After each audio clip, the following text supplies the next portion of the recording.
If the presidency is the stress test, the courts are the guardrail. In the American system, judges don't command armies. They don't control budgets. They don't pass laws. Their power comes from something quieter: legitimacy, the belief that their rulings are binding, even when we dislike them. Courts are designed to check executive power. If a president oversteps, the judiciary can block it. And in recent years, we've seen that happen. Courts have ruled against presidents from both parties. That's not weakness, that's resilience. But here's the deeper question. What happens when trust in the courts declines?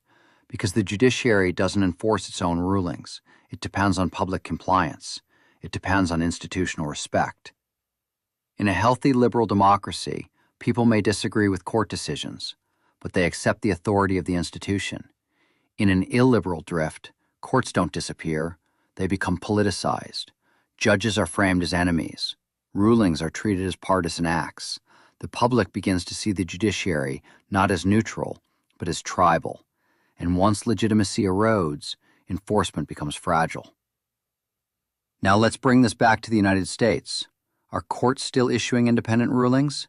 Yes. Are they still blocking executive overreach? Yes. That's important. But confidence in institutions, including the Supreme Court, has declined in recent years.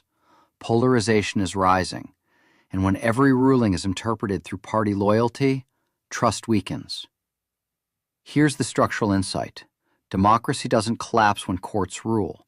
It collapses when court rulings stop being respected, when legal defeat becomes grounds for institutional attack, when compliance becomes conditional. That's when guardrails thin. Pause. So the question isn't, do you agree with this judge? The question is, do we still accept the judiciary as legitimate, even when it rules against our side?